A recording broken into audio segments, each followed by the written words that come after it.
भक्ति योग।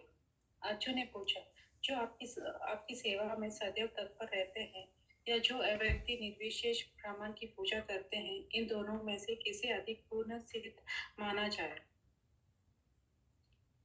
श्री भगवान ने कहा, जो लोग अपने मन को मेरे साकार रूप में एकाग्र करते हैं और अत्यंत श्रद्धा पूर्वक मेरी पूजा करने में सदैव लगे रहते हैं, वे मेरे द्वारा परम सिद्ध माना जाता है। लेकिन जो लोग अपनी इंद्रियों को वश में करके तथा सबों के प्रति संभाव रखकर परम सत्य के निराकार कल्पना के अंतर्गत उस व्यक्ति की पूरी तरह से पूजा करते हैं, जो इंद्रियों की अनुभूति के परे है, सर्वव्यापी है, अकल्पनीय है, अपरिवर्तनीय है, अचल तथा ध्रुव है, वे समस्त लोगों के कल्याण में संलग्न रहकर अंततः मुझे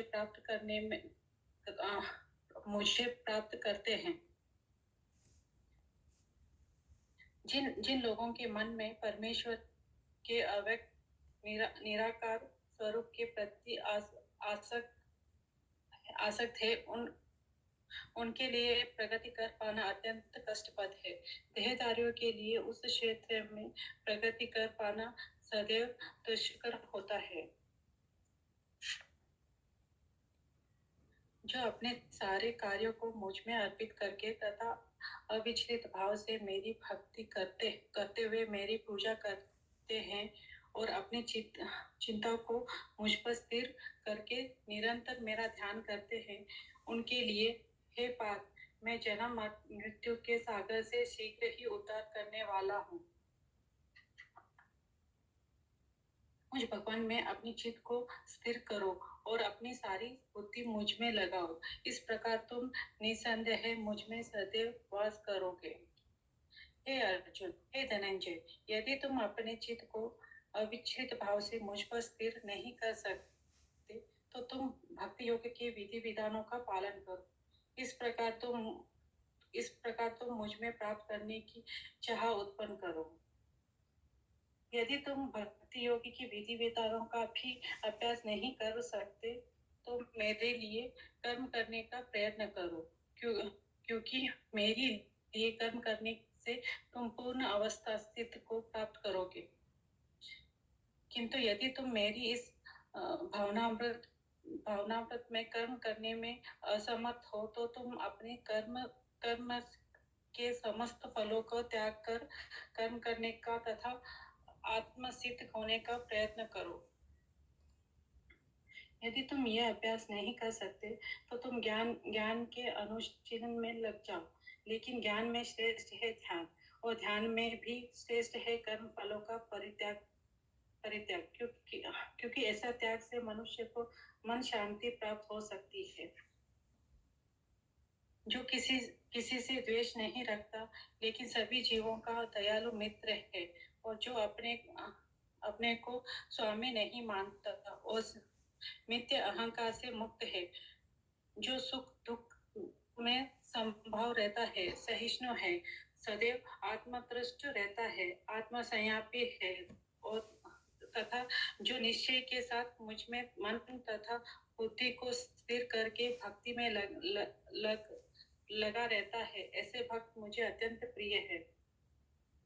जिसे किसी को कष्ट नहीं पहुंचता तथा जो अन्य किसी के द्वारा विचलित नहीं किया जाता, जो सुख दुख में भय तथा चिंता में संभाव रहता है, वह मुझे अत्यंत प्रिय है।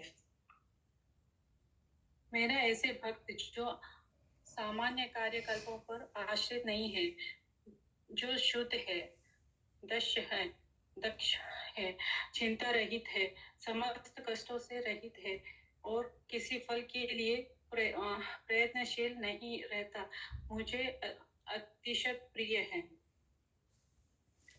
जो ना कभी हर्षित होता है, ना शोक करता है, जो ना तो पछताता है, ना इच्छा करता है, तथा जो शुद्ध तथा अशुद्ध दोनों प्रकार की वस्तुओं को परित्याग कर देता है, ऐसे भक्त मुझे अत्यंत प्रिय है।